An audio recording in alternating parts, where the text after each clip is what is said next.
تو یسوع نے جواب میں ان سے کہا کہ خبردار کوئی تم کو گمراہ نہ کرے، کیونکہ تیرے میرے نام سے آئیں گے اور کہیں گے کہ میں مسیح ہوں، اور بہت سے لوگوں کو گمراہ کریں گے۔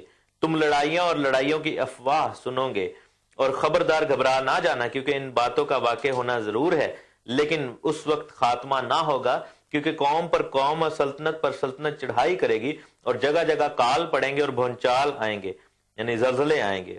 لیکن یہ سب باتیں مصیبتوں کا شروع ہوں گی۔ اس وقت تم کو ایذا دینے کے لیے پکڑوائیں گے اور تم کو قتل کریں گے، اور میرے نام کی خاطر سب قومیں تم سے عداوت کریں گی۔ بلکہ یوحنا کی انجیل میں یہاں تک لکھا ہے کہ جو تم کو مروائے گا یا مارے گا، وہ یہ سمجھے گا کہ وہ خدا کی خدمت کرتا ہے۔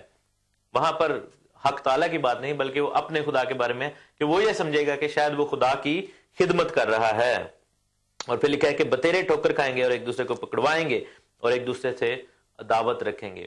دنیا میں ایک گریٹ اپوسٹیسی آئے گی۔ پہلا نشان یہ ہے کہ اپوسٹیسی آئے گی، دنیا میں بے دینی جو ہے وہ بڑھ جائے گی، دنیا میں خدا سے محبت کرنے والوں کی محبت جو ہے وہ بہت ٹھنڈی پڑ جائے گی، اور دنیا میں خدا کی طرف رغبت جو ہے وہ بہت کم ہو جائے گی بہت سے لوگوں کی، اور چند ہی لوگ ایسے بچیں گے، اور جو برگزیدے ہوں گے وہ بہت تھوڑے ہو جائیں گے۔ لکھا ہے کہ بلائے ہوئے تو بہت ہیں لیکن برگزیدہ تھوڑے ہیں۔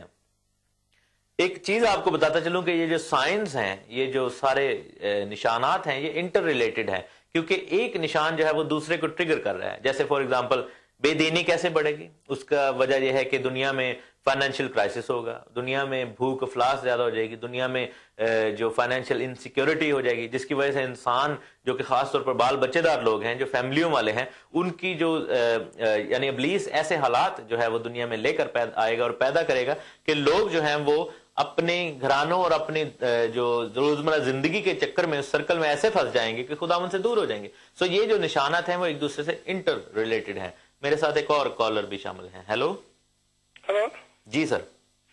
God bless you brother. جی میرے بھائی واٹسن گل صاحب ہالینڈ سے بول رہے ہیں۔ بہت خوبصورت پروگرام ہے، میں اصل میں کل سے یہ دیکھنا میں نے شروع کیا ہے جی، اور مجھے مزہ آ رہا ہے، کیونکہ ایک تو میں ویسے ہی آپ کا فین ہوں اچھا کافی پہلے سے، اور آپ کا جو طریقہ ہے، آپ کا جو انداز ہے، مطلب بہت اچھا ہے۔ آپ کو بتاتا چلوں کہ ویسے میں تنقید کرتا ہوں، لیکن آج میں پروگرام نوٹ کر رہا تھا اور مجھے نظر نہیں آ رہا تھا کہ آپ کا پروگرام اتنا خوبصورت ہے، آپ کا انداز اچھا ہے، اور خداوند سے دعا کرتے ہیں کہ خداوند آپ کے اس پروگرام سے اور اس آپ کے جو آپ کلام سنا رہے ہیں، ہمارے بہت سارے لوگ برکت پائیں۔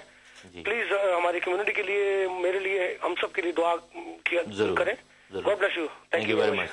Thank you very much. God bless you. یہ تھے ہالینڈ سے جناب واٹسن گل صاحب، جو کہ کلام کے مطابق آئے اور انہوں نے کہا کہ بڑا اچھا ان کو لگا۔ تھینک یو ویری مچ میرے بھائی۔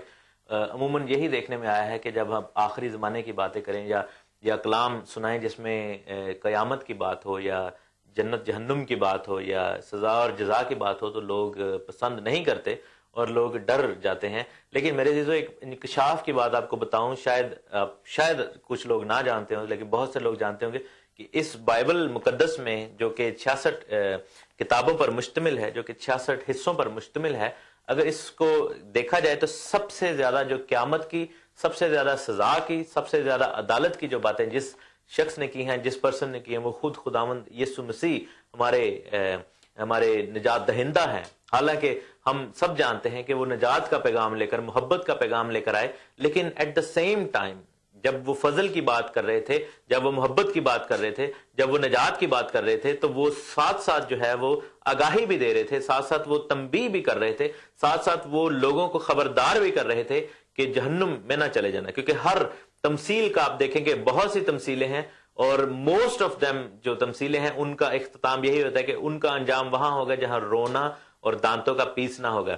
لیکن افسوس کی بات یہ ہے کہ یہ اتنی دفعہ لفظ دہرائے گئے ہیں کہ عام شخص جو ہے اس کو اتنا نارملی پڑھ جاتا ہے کہ ہمیں احساس نہیں ہوتا یہ کس چیز کی بات ہو رہی ہے۔ میرے بھائی، یہ جہنم کی بات ہو رہی ہے، یہ اس جگہ کی بات ہو رہی ہے جہاں جو کہ ابلیس اور اس کے فرشتوں کے لیے تیار کیا گیا، لیکن ہمیں جو ہے وہ اس کا حصہ نہیں بننا، ہمیں اپنے آپ کو تیار کرنا ہے خداوند کی آمد کے لیے۔ کچھ نشانات خداوند نے دیے کہ جنگیں ہوں گی اور جنگوں کی جو انٹینسٹی ہے وہ بڑھ جائے گی۔ 20ویں صدی کو، جو کہ 1900 سے 1999 تک 2000 تک رہی ہے، اس صدی کو جنگوں کی صدی کہا گیا ہے، دا سینچری آف وارز کہا گیا ہے، جس میں بہت سی جنگیں لڑی گئیں، پوری دنیا میں جو ہے وہ جنگیں لڑی گئیں، اور 2 بڑی جنگیں جن کو جنگ عظیم کہا گیا ہے لڑی گئی. اس صدی میں